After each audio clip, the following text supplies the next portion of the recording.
ప్రత్యక్షంగా పరోక్షంగా సహకారం అందజేస్తున్న అందరికీ హృదయపూర్వక ధన్యవాదాలు నమస్సులతో స్వయం సహాయ సంఘాల విజేతల్ని ప్రత్యక్షంగా పలకరిస్తూ స్టాల్ దగ్గర కదిలి వచ్చారు ముఖ్యమంత్రి గారు ఒకరొకరితో మాట్లాడుతూ.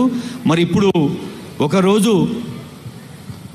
10,000 రూపాయలు కావాలంటే కూడా భర్త పోయి తాకట్టు పెడితే తప్ప బాకీ రాని రోజులు. ఆ భర్త ఎందుకు బాకీ చేసినో కూడా తెలియదు. అలాంటిది ఈవేళ ఒక చెల్లి ఒక తల్లి అడిగిన వెంటనే లక్షల రూపాయలు అందచేయటం, బ్యాంకు మెట్లు ఎక్కడమే భయంగా ఉండే రోజులు పోయి బ్యాంక్ అధికారులు మీ ముంగిటికి వచ్చి మీకు లోన్లు ఇస్తున్నారంటే ఆ స్వయం సహాయ సంఘాల గొప్పదనం అని తెలియజేస్తూ ఇప్పుడు సుధమ్మ. బ్యాంక్ అధికారులు వాళ్ళ దగ్గర కాదు, గ్రామాలలో వాళ్ళే బ్యాంకులు నగదు వాళ్ళే ఇస్తున్నారు. ఇంకా అడ్వాన్స్ అయ్యిండ్రు. లేదమ్మా బ్యాంకులు నడుపుతలేరు, మీరే బ్యాంక్ కాదు. మరి చెప్పు ఆ సార్కు, మీరు ఇంకా మీరే బ్యాంక్ అయ్యారు ఇప్పుడు. ఓకే, బ్యాంక్ నిర్వచనం మార్చారు ముఖ్యమంత్రి గారు. Thank you sir. ఇప్పుడు సుధమ్మ గారు, ఒకరోజు బతుకు తెరువుకే ఎంతో కష్టంగా ఉంది. మరి ఈరోజు కిరాణా షాపు పన్నీర్ అమ్ముతూ నేను కన్నీరును దూరం చేశాను, మాట్లాడమే చేతగాందా ఈవేళ ధైర్యంగా మాట్లాడుతున్నాను అని నిలబడ్డా. అమ్మ నీ పేరు చెప్తల్లి. నా పేరు సుధా. నమస్కారం సార్. గౌరవనీయులైన ముఖ్యమంత్రి గారికి ఈరోజు మీతో ఇలా మాట్లాడగలుగుతున్నందుకు నాకు చాలా అంటే చాలా సంతోషంగా ఉంది సార్. చెప్పలేను, నేను మాటలలో చెప్పలేను ఆ సంతోషాన్ని. మిమ్మల్ని చూస్తానా అని అనుకున్నదాన్ని ఇలా నేరుగా కూర్చున్నందుకు మాత్రం నాకు మాటలు రావట్లేదు సార్. సభను అలంకరించినటువంటి పెద్దలందరికీ, ఇక్కడికి వచ్చిన మహిళా మనులందరికీ నా నమస్కారములు. నా పేరు సుధా, నా సంఘం పేరు సాయిరాం పొదుపు సంఘం. నేను జవహర్ నగర్ మున్సిపల్ కార్పొరేషన్ నుంచి వచ్చిన, మాది గబ్బిలాలపేట ALF 1. నేను 2006లో జవహర్ నగర్కి బతకడానికి వచ్చిన సార్. మేము వరంగల్ సార్, వరంగల్ మాది జనగాం. అయితే కుటుంబ పరిస్థితుల వలన నా భర్త వ్యాపారం చేసి మొత్తం లాస్ అయిపోయి రోడ్డు మీదకి వచ్చినాం సార్ 2 పిల్లలతోని. ఇంకా పాలలతో ఇబ్బందుల వల్ల బతకాలనిపించలేదు ఊర్లో. ఇంకా ఇక్కడికి వచ్చేసినాం సార్ జవహర్ నగర్కి. ఎందుకు జవహర్ నగర్కే వచ్చినా అంటే అక్కడైతే కిరాయిలు ఏమి ఉండవు, గుడిసేసుకొని బతికేసేయచ్చు. నా పిల్లల చదవాలి, మళ్ళీ వాళ్ళతోనే నా భవిష్యత్తు ఉండాలన్న ఉద్దేశంలో రోజు కూలి కూడా దొరుకుతుంది అన్నట్టు వచ్చేసిన సార్. నేను వచ్చిన తర్వాత అక్కడ ఇట్లాగే గుడిసెలు వేసుకొని ఉన్నాం సార్. ఉన్న తర్వాత అక్కడ సంఘాలు చేస్తానని మీటింగ్ అవుతుంది సార్. అవుతుంటే నేను అక్కడికి వెళ్ళి నేను సభ్యురాలను అవుతానని చెప్పడం జరిగితే వాళ్ళు కూడా సరే అమ్మ రమ్మని గ్రూప్లో జాయిన్ చేసుకున్నారు సార్. చేసుకున్న తర్వాత ఒక 6 నెలలు గడిచింది సార్. 50 రూపాయలతో మేము మొదలుపెట్టినాం పొదుపు. 6 నెలల తర్వాత మాకు లోన్ వచ్చింది సార్ బ్యాంకు నుంచి. అప్పుడు లోన్లు ఇవ్వడం చాలా ఇబ్బందిగా ఉండేది సార్. గుడిసెల ఏరియాలు ఇయ్యము అది ఇది అనేటోళ్ళు. కానీ మేమేం వదిలిపెట్టలే, మేము ఖచ్చితంగా కడతాం సార్, మాకు ఫస్ట్ చిన్న లోన్ ఇవ్వండి, ఇచ్చి మేము కట్టకపోతే అప్పుడు మేము దేనికైనా రెడీగా మేము కడతాము, మా గుడిసెలను చూడకండి, మా నమ్మకాన్ని చూడండి అని బ్యాంకు వాళ్ళని అప్పుడు మేము బతిలాడుకున్నాం సార్. ఇప్పుడు బ్యాంకు వాళ్ళే మమ్మల్ని బతిలాడుతున్నారు, అది వేరే ముచ్చట. అయితే మేము అప్పుడు తీసుకున్నాం సార్, లోన్ తీసుకున్నాను. ఆలోచించిన సార్, నేను కొంచెం తెలివిగా ఆలోచించిన, ఏం చేస్తే నాకు తొందరగా రిటర్న్స్ వస్తాయి. రోజు కూలీ చేసుకునేటోళ్ళం, నేను కూడా అప్పుడు ఒక కూలీదాన్నే కదా. అందుకని నేనేం ఆలోచించిన అంటే కిరాణా కొట్టు పెట్టుకుంటా, నా ఇంట్లోకి వెళ్తుంది, అట్లనే నాకు తొందరగా రిటర్న్స్ వస్తాయి అని నేను కిరాణా షాప్ పెట్టుకొని మెల్లమెల్లగా అంచెలంచెలుగా ఎదుగుకుంటూ ఈ కరోనా టైంలో నా భర్తకు బయట ప్రైవేట్ హోటల్లో పనిచేసేసారు ఆయన. అది పోయింది. ఇంకా నాకు ఏడుపు వచ్చింది, ఏం చేయాలి, ఉత్త కిరాణా షాప్తో ఏం నడుస్తుంది అని అనుకున్నప్పుడు నాకు ఒక ఐడియా వచ్చింది సార్. పాలు పెరుగు నెయ్యి అవన్నీ అమ్ముకుంటాం, అయితే నేనే పనీర్ చేస్తే బాగుంటుంది అనే ఉద్దేశంతో నేను పనీర్ బిజినెస్ మొదలుపెట్టిన సార్. నా భర్త నేను ఇప్పుడు 5,000తో మొదలుపెట్టిన నా వ్యాపారము ఈరోజు నేను సంవత్సరానికి 10 లక్షల టర్నోవర్తోని నెలకి 20,000 సంపాదిస్తున్నా సార్. నేను నా పిల్లలు చదువుకుంటున్నారు. పిల్లలు ఏం చదువుతున్నారమ్మా? ఒక బాబేమో ల్యాబ్ టెక్నీషియన్ చేసిండు సార్, ఇంకో బాబేమో బీటెక్ చేసిండు సార్. బీటెక్ చేసిండు. ఇద్దరు కొడుకులే సార్. నాకు కట్నం తీసుకుంటావా పెళ్ళిలో? తీసుకోండి సార్. తీసుకోవా? తీసుకోండి. మాట ఇస్తున్నావా? మాటే సార్, మీకు ఇచ్చానంటే నా అన్నకి ఇచ్చినట్టే సార్. అదే మళ్ళా జవహర్ నగర్ లో నాకు అందరు తెలుసు సార్. మేమందరం మీ కాదు సార్, మీరు బాగా తెలుసు. మీరు ఎప్పుడు వచ్చినా జవహర్ నగర్ లో నేను ఉంటాను. మీరు అందరు ఓటేసిండ్రు, కానీ కొడుకు పెళ్ళినప్పుడు తెలుసుకుంటా నువ్వు కట్నం తీసుకున్నావు. ఖచ్చితంగా తెలుసుకోండి సార్. అయితే నాకు సంఘం నుంచి డబ్బు ఒకటే కాదు సార్, మాట్లాడే ధైర్యం అవన్నీ నాకు వచ్చినాయి. సో అందుకని నాకు సంఘంలో చేరడం వల్ల నిజంగా నేను చచ్చిపోదాం వద్దిగా నాకు జీవితం అయిపోయింది అనుకున్నా సార్ నేను. అటువంటిది నాకు మనోధైర్యాన్ని ఇచ్చిండ్రు. కుటుంబం వాళ్ళకంటే ఎక్కువ కూడా సంఘం వాళ్ళే సార్. మాకు ఆపద వచ్చినా సంపద వచ్చినా, ఈరోజు మా సంఘానిది 2.5 లక్షలు ఉంటుంది సార్. మేము ఎవరికన్నా చిన్న పేద అమ్మాయి పెళ్లి చేస్తానన్నా లేకపోతే చదువుకుంటుందన్న ₹1,00,000 మేము అందరం కలిసి ఇచ్చేస్తాం. బ్యాంక్ వాళ్ళు కూడా మమ్మల్ని బతిలాడి మరీ లోన్స్ ఇస్తున్నారు సార్. మేము అంతా మంచిగా రీపేమెంట్ చేసుకుంటున్నాం. కరోనా టైంలో కూడా మేము రీపేమెంట్ ఎక్కడా సంఘాల ద్వారా ఆగిపోయింది లేదు సార్. కాబట్టి మేము ఇట్లా పనీర్ అది నేను తయారు చేసుకుంటున్నాను కదా సార్. ఇట్లా అమ్ముకుంటూ నాతోటి ఉన్న మహిళలకు కూడా నాకు ఉపాధి కల్పించడం జరిగింది సార్. ఇలా సుధమ్మ గారు ఆమె చెప్తున్న విజయాలు అందరికి కూడా ఉన్నాయి కదా, మీ అందరికి కూడా. కాబట్టి ఒకసారి గట్టిగా చప్పట్లు కొట్టండి. మరి మీ అందరి విజయాలు కూడా అమ్మా సార్. నాకు ఇంతటి అవకాశం ఇచ్చిన మా మెప్మా డిపార్ట్మెంట్ ఇప్పుడు మా ముఖ్యమంత్రి వారికి సభ పెద్దలందరికీ నమస్కారం. చాలా రుచికరమైన మాటలు వినబోతున్నాం. కూరగాయలలో వంకాయ రాజట, మరి వంటలలో చెప్పుతలే ఏంది వంటలలో దమ్ బిర్యానీ, హైదరాబాద్ దమ్ బిర్యానీ రారాజు అని సాక్షాత్తు కేరళ ముఖ్యమంత్రి అన్నాడు సార్. మన వాళ్ళు అక్కడ చేసిన చెప్పుతల్లి. నీ పేరు, నువ్వు సాధించిన విజయాలు చెప్పు. గౌరవనీయులైన ముఖ్యమంత్రి గారికి, అలాగే వేదిక పైన ఉన్న పెద్దలందరికీ నా హృదయపూర్వక నమస్కారాలు.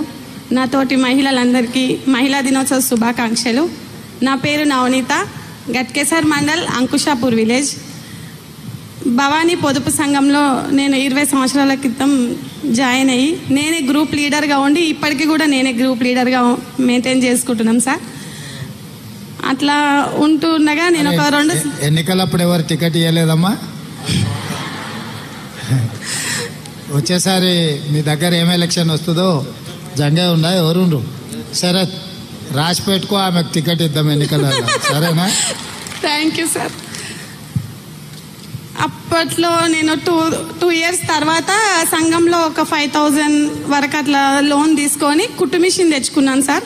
తెచ్చుకొని నా చేతిలో ఖర్చు రావడం కోసమే నేను అట్లా చిన్న కుట్టు మిషన్ లాగా ఆలోచించిన. మా ఆయన స్టీల్ సిమెంట్ బిజినెస్ చాలా భారీ ఎత్తున చేసుకుండి బాగానే నడిపిస్తున్నాడు. దాంట్లో ఒక లాస్ వచ్చి బాగానే అప్పు అయిన తర్వాత 2-3 సంవత్సరాల తర్వాత నాకు తెలిసినప్పటికీ వడ్డీలు, చక్రవడ్డీలతో 20 లక్షల వరకు వడ్డీలతో బాగా ఇబ్బంది పడి మా పరిస్థితి చాలా ఘోరమైన పరిస్థితిలో ఉన్నప్పుడు అప్పటికే నా హెల్త్ ఇష్యూస్ వచ్చి నేను కుట్టు మిషన్ కూడా కుట్టలేని పరిస్థితిలో మా సెర్ఫ్ మేడం వాళ్ళు నన్ను గుర్తించి నేను ఇంట్లో స్నాక్స్ చేసి ఇట్లా ఆర్డర్స్ పైన పంపించడం జరిగింది. మా మేడం వాళ్ళు నన్ను సెర్ఫ్ నుంచి బాగా. ఇప్పుడు నెలకు ఎంత సంపాదిస్తున్నావు అమ్మా? నెలకు 2,50,000 సంపాదిస్తా సార్. అమ్మో, వచ్చే ఎలక్షన్కు నేను అప్పు అడగాల్సిందే.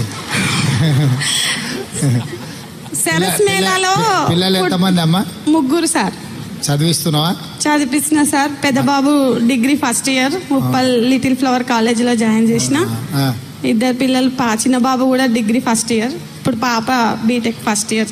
ఓ, మంచిగా చదివించుకుంటున్నావా? పిల్లల్ని బాగా చదివించుకో. పైసలు ఎంత మిగిలిచ్చినా పిల్లలు బాగా చదివించుకొని హ్యాపీగానే ఉన్నాం సార్.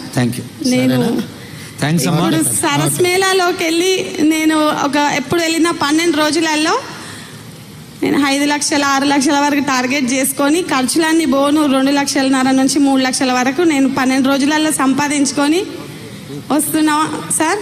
చాలా హ్యాపీగా ఉన్నా. ఇప్పటికి 11 సరస్ మేళాలలో నేను పార్టిసిపేట్ చేసుకున్నా. థ్యాంక్స్ అమ్మా. ఢిల్లీ ప్రగతి మైదానం వెళ్ళింది, ఢిల్లీ నుంచి కేరళ అన్నింటిలో పాల్గొన్నది. థ్యాంక్స్ అమ్మా. ఇంకా చాలా పెద్ద విజయగాథ. ఇప్పుడు ఒక తల్లి ఉంది, బిడ్డల్ని కన్నదు, బిడ్డలు ఉన్నారన్న ఏ అనిత, ఒక్క నిమిషం చెప్పు తల్లి. 60 సెకండ్లలో నీ 30 ఏళ్ళ విజయగాథ చెప్పేసి. అందరికీ నమస్కారం సార్. నా పేరు అనిత, నాది అంక్షాపూర్ విలేజ్, గట్కేసర్ మండల్, అంక్షాపూర్ విలేజ్. నేను 2014లో ఒక గ్రూప్లో చేరి 50,000 పెట్టి ఒక బర్రెని తీసుకున్నా సార్. తీసుకొని వచ్చేటప్పుడే దానికి ఆడబిడ్డ జన్మనిచ్చి తీసుకొని వచ్చినాం. కొనేటప్పుడే కొన్నాక అది వరుసగా 5 బిడ్డలకు జన్మనిచ్చింది. అందరూ ఆడపిల్లలే. దానికి లక్ష్మి అని పేరు పెట్టుకున్నాము. ఇప్పటికి దాంతో పాటు ఇంకా 25 పశువులు మా దొడ్లో వాటికి పోషణ చేసుకుంటూ ఇద్దరికి ఉపాధి కల్పించుకుంటా నా జీవితము సాగిస్తున్నా సార్. ఎన్ని లీటర్ల పాలు వస్తావమ్మా? అంటే 60 లీటర్లు అవుతాయి సార్. 60 లీటర్ల ఎంత వస్తుంది లీటర్కు? మాదే డైరీ ఉంది సార్, విజయ డైరీ. మా సార్కు విజయ డైరీ వాళ్ళు డిస్ట్రిబ్యూటర్ చేసుకోండి అని అంటే విలేజ్ లో లాలాపేట డిస్ట్రిబ్యూటర్ ఏమో ఎన్ఎఫ్సి నగర్ ఉంది సార్. మేము అన్ని బోనస్ 4 రూపాయలు ఇస్తున్నారు ఇప్పుడు విజయ డైరీ. 10 సంవత్సరాల నుండి బోనస్ రాలేదు సార్. వస్తుంది అని ఆశ చెప్పారు, రాలేదు. దాని గురించి మా సార్ కూడా ఎదురు చూస్తుండే సార్. రైతులకు చెప్పలేకపోతున్నాం మేము కూడా. ఏప్రిల్ నెల నుంచి మీకు బోనస్ 4 రూపాయలు ఇవ్వాలని చెప్పి మొన్ననే విజయ డైరీలో పోసిన వాళ్ళందరికీ బోనస్ ఇస్తా అని గత ముఖ్యమంత్రి గారు చెప్పి ఒక్కసారేమో విడత చేసింది సార్. మళ్ళీ వేయలేదు. ఇప్పుడు చెప్పలేక అందరికీ మాకు కూడా ఇబ్బంది అవుతుంది. నా సక్సెస్ స్టోరీ పాత బకాయిలు కట్టుడు జర కష్టం అనుకుంటా కానీ కొత్తవి మాత్రం నెల నెల మీకు వచ్చేటట్టు చేస్తారు. Okay, thank you sir. ఎందుకంటే ఆయన అన్ని పెండింగ్ పెట్టుకుని అవి కట్టాలంటే నా నడువు వంగేటట్టు ఉంది. ఓకే, అందుకోసమని ఇది చేస్తున్నా. పిల్లలు ఎంతమంది? ఒక కొడుకు ఒక బిడ్డ సార్. బాబుని బయటకు పంపిద్దామని ప్లాన్ చేస్తున్నాము. బీటెక్ అయిపోయింది. పాపది బీటెక్ 3rd ఇయర్ సార్. ఇప్పుడు ఏ college? Ankushapur AC engineering college sir. అవునా, ఓకే, మంచిగా చదివించుకోమా పిల్లలు. ఒక చిన్న మాట చెప్పినాక ఇప్పుడు అసలైన కార్యక్రమం. భారతదేశంలో బాకీ తెచ్చుకోవడం కాదు, కట్టడంలో నంబర్ 1 రాష్ట్రం ఇది. అందరు కలిసి చెప్పండి ఏది? మన తెలంగాణ రాష్ట్ర ముఖ్యమంత్రి వర్యుల సందేశం. ఇప్పుడు పెద్ద సందేశం ఏం లేదమ్మా. మీ డ్రెస్ కోడ్ బాగుంది. మరి మీ అందరూ డ్రెస్ చూడంగానే సంతోషం అనిపిస్తుంది. ఇట్లా డ్రెస్ కోడ్ ఉన్న వాళ్ళతో 1,00,000 మందితో మీటింగ్ పెట్టుకుందాం మనం పరేడ్ గ్రౌండ్లో. మిమ్మల్ని అందరినీ మెప్ప సెర్పు నుంచి కష్టపడే మిమ్మల్ని అందరినీ చూస్తే మా కష్టాలు కూడా మర్చిపోతాము. ఎందుకంటే మీరు ఒకరొకరు ఒక్కొక్క రకంగా కష్టాలు ఎదుర్కొని కుటుంబాన్ని పోషిస్తూ పిల్లల్ని చదివించుకుంటూ ఇంటి ఆయన జర ఇట్లట్లున్నా సాయంత్రం దావతులు చేసినా జర్రా మొత్తం సంలాయించుకుంటే సంసారం నడుపుతున్నారు కదా. సంతోషం. మీ అందరికీ 0 వడ్డీతోని మీకు డబ్బులు ఇవ్వాలి, బ్యాంకు లింకేజ్ ఇదంతా కూడా చేస్తాము తొందరలోనే. అదేవిధంగా స్కూళ్ళ పిల్లలకు బట్టలు కుట్టేది కూడా మొత్తం మా అధికారులకు చెప్పిన, మీ సంఘాలకే ఇవ్వండి అని చెప్పిన. అదేవిధంగా అన్ని సబ్స్టేషన్ల కాడ సోలార్ ఇప్పుడు పెద్ద పెద్ద కంపెనీలు అదానీలు అంబానీలు పెట్టుకుంటారు సోలార్ ప్యానెల్స్ ఇవన్నీ. నేను మొన్ననే మాట్లాడిన మా చీఫ్ సెక్రటరీ గారితో, ఎక్కడికక్కడ లోకల్గా సబ్స్టేషన్ల కాడ సోలార్ ప్యానెల్స్ పెట్టి కరెంటు మీరే ప్రభుత్వానికి సరఫరా చేసేటట్టు మంచి వ్యాపారం మీకు చెయ్యాలని చెప్పి దాని విధి విధానాలు కూడా తయారు చేయమని చెప్పిన. ఇప్పుడు మీరు లక్షాధికారులే. ఈసారి ఇందిరమ్మ రాజ్యంలో మిమ్మల్ని కోటీశ్వరులను చేసే విధంగా మీ వ్యాపారం బాగా పెరిగేటట్టు, మీరు ఆర్థికంగా నిలదొక్కునేటట్టు. ఇంట్లో ఆడబిడ్డ చేతుల నగదు ఉంటేనే ఆ ఇల్లు చక్కగా ఉంటుంది. ఇంటైన చేతులు ఉంటే సాయంత్రం బెల్ట్ షాప్కి ఇచ్చి వస్తాడు. అంతేనా? నిజమా కాదా? మీరు ఏమైనా మిగిలించుకున్నా కూడా గుంజుకపోతాడు. అందుకే ఏంటంటే మొత్తం మీ చేతుల్లో ఉండేటట్టు రాబోయే రోజుల్లో ఇందిరమ్మ ఇండ్లు కూడా మొత్తం ఆడబిడ్డల పేర్ల మీదనే ఇవ్వాలని తీసుకున్నాం. ఈయన పొన్నం ప్రభాకర్ సార్, ఈయనకోసారి సప్పట్లు కొట్టురు. ఎందుకో మళ్ళీ చెప్తా. ఆర్టీసీ బస్సులో మీరు అందరూ ఉచితంగా టికెట్ లేకుండా ఇవాళ ప్రయాణం చేస్తున్నారంటే ఆసారే బస్సులన్నీ ఆసారివే. మీరు ఎక్కడికి పోయినా మన ఎవరన్నా సమ్మక్క సార్లమ్మ జాతరకు పోయిచ్చిరా బస్సులో? పోవాలే కదమ్మా. యాదగిరి గుట్టకైనా పోయిరా? పోయొచ్చారా? Very good. ఏడికైనా మంచిగా తీర్థయాత్రలు కానీ అమ్మగారింటికి, ఇంటి ఆయన కోపం అయితే కూడా ఒకసారి అమ్మగారింటికి పోయిరాని. వండి పెట్టేటోళ్ళు లేకపోతే ఆయనకు తెలుస్తుంది. అప్పుడు చెప్పపెట్టకుంటే బస్సు ఎక్కువ, కిరాయి పైసలు కూడా అక్కర్లేదు. అవునా? అట్లే ఆరోగ్యశ్రీలో కూడా ఇంతకుముందు 5 లక్షలు కూడా చక్కగా ఇచ్చేది కాదు, ఇప్పుడు 10 లక్షలకు చేసినాం. ఇంట్లో పెద్ద మనుషులకు ఎవరికైనా ఆరోగ్యం బాగాలేకపోయినా ఏదైనా కష్టం ఉన్నా 10 లక్షల రూపాయలకు రాజీవ్ ఆరోగ్యశ్రీ వేయించినాం. మొన్ననే సిలిండర్ 500కి చేసినాం. తెలుసు కదా. కట్టెల పొయ్యిని అటకెక్కించి దీపం పథకం కింద మీకు సిలిండర్ గ్యాస్ పోయి ఆ రోజు 400కి ఇచ్చారు. కేసీఆర్ సారు మోడీ సార్ కలిసి 1200 చేశారు. కానీ మళ్ళీ సోనియా ఆడబిడ్డలకు కష్టం రావద్దని 500కే సిలిండర్ మీకు ఇచ్చేటట్టు చేసినాం. సిలిండర్ పథకం కూడా అమలైంది. అదేవిధంగా 200 యూనిట్లు వాడుకునే వాళ్ళకి అందరి ఇళ్ళకు కూడా ఉచితంగా కరెంటు ఇస్తున్నాం. మీరు కరెంటు బిల్లు కట్టాల్సిన పని లేదు. ఫ్యాన్ వేయాలన్నా లైట్ వేయాలన్నా టీవీ పెట్టుకోవాలన్నా మీటర్ దిక్కు చూసే పని లేదు. మంచిగా టీవీ సంతోషంగా చూసుకోరు. కరెంటు బిల్లు పెరిగిందా తగ్గిందా ఏం చింత చేయాల్సిన పని లేదు. 11 తారీఖు నాడు ఇందిరమ్మ ఇండ్ల పథకం కూడా ప్రారంభిస్తున్నాం. ఈరోజు ఆర్టీసీ బస్సులో 24 కోట్ల మంది మహిళలు ఉచితంగా ప్రయాణం చేసింది ఇప్పటి వరకు 3 నెలల.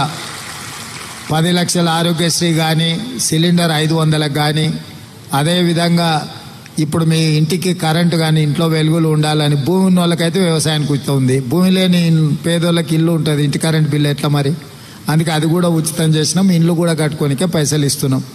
ఇవన్నీ కూడా మా గొప్పతనం కాదు, మీరందరు కలిసి ప్రభుత్వాన్ని తెచ్చిరు కాబట్టి ఇందిరమ్మ రాజ్యంలో పేదోళ్లకు మద్దతు ఇస్తున్నాము. మీ అందరు ఆడబిడ్డల ఆశీర్వాదం ఉండాలి, అండ ఉండాలి. ఇంకా మంచి మంచి పనులు చేసి భవిష్యత్తులో 10 ఏళ్ళ మధ్యలో మిమ్మల్ని అడిగిన వాళ్ళే లేరు. నిజమా? అవునా కాదా?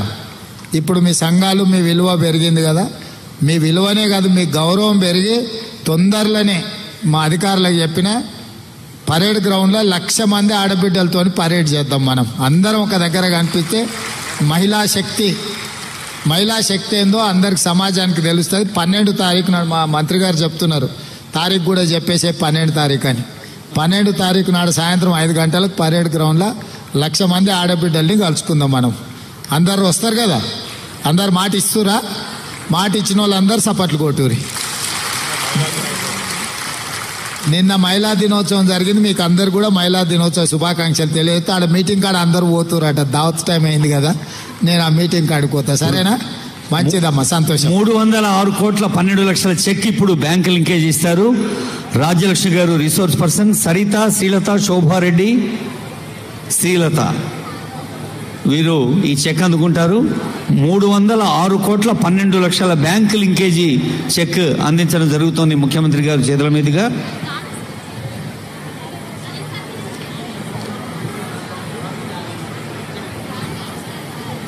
చేయండి, లైక్ చేయండి, షేర్ చేయండి. మా లేటెస్ట్ అప్డేట్స్ కోసం పక్కనే ఉన్న బెల్ ఐకాన్ ని క్లిక్ చేయండి.